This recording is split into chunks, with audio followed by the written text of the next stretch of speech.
47 ölkədən bildiyiniz kimi müşahidə edirsiniz, neçə gündür gəmilər, qayıqlar Qəzzə tərəfə hərəkət etmişdi. Bunun özü azadlıq hərəkətidir. Həqiqi mənada təqdirə layiq bir məsələdir.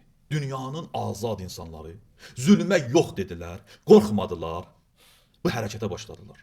Məgər o hərəkətə çıxanlar, o qayıqlara minənlər, orada iştirak edənlərin maddi maraqları dünyada heç yoxdur. Onların evi yox idi, onların işi yoxdur, onların ailə uşaqları yoxdur, onların qazancı yox idi. Yəni dünya əhli hələ ölməyib, haqqı sevər insanlar məzhəbindən, irqindən, millətindən asılı olmayaraq hələ dünyada var. Amma mənə təsir edən budur ki, bu məsələdə qeyri-müsəlmanlar bir çox müsəlmanlardan qabaqda və öndədirlər. O ki, rivayətlərdə yazırlar, Həzrətin zuhurunda məsihilər, xristiyanlar çox aktiv olarlar. Bəzi müsəlmanlar inkar edəndə onlar qəbul edərlər. Yavaş-yavaş onları biz görürük.